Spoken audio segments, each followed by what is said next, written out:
Halo semuanya, perkenalkan nama saya Ika Deka Nika Dwi Putra.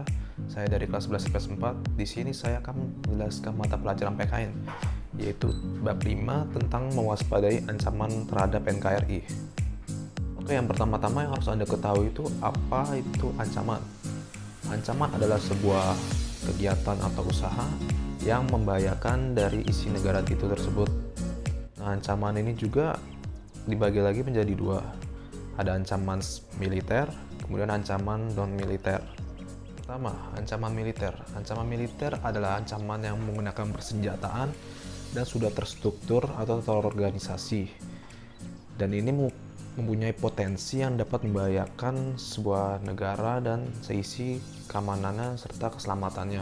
Kemudian, apa saja jenis-jenis ancaman militer? Yang pertama itu spionase.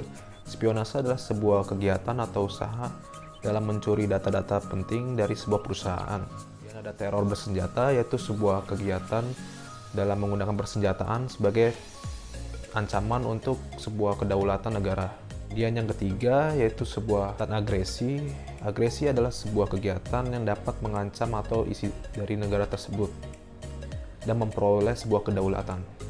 Oke, kemudian adalah ancaman non-militer. Ancaman non-militer ini tidak menggunakan persenjataan, tetapi jika dibiarkan maka akan menimbulkan sebuah konflik yang dapat mengancam kedaulatan negara tersebut. Kemudian jenis-jenis ancaman non-militer itu seperti pada ideologi. Salah satunya contohnya itu seperti ideologi komunisme. Komunisme ini merupakan salah satu ancaman yang di bidang ideologi yang merupakan sebuah konflik yang diakibatkan tidak setujunya masyarakat Indonesia terhadap nilai-nilai komunisme yang bertentangan dengan nilai-nilai Pancasila. Tetapi kalau jika dibiarkan saja dapat mengancam sebuah kedaulatan negara tersebut. Kemudian di bidang politik, contohnya ini seperti tekanan politik yang mengintimidasi, provokasi, serta blokade politik yang merupakan bentuk ancaman non-militer.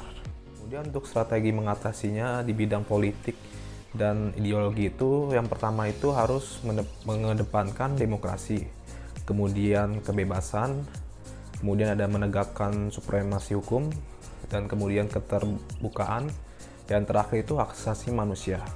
Ancaman non-militer di bidang ekonomi itu, yang pertama itu ekonomi ini dipengaruhi oleh dampak-dampak negatif dari globalisasi. Kemudian timbulnya kesenjangan sosial karena akibatnya dari persaingannya bebas.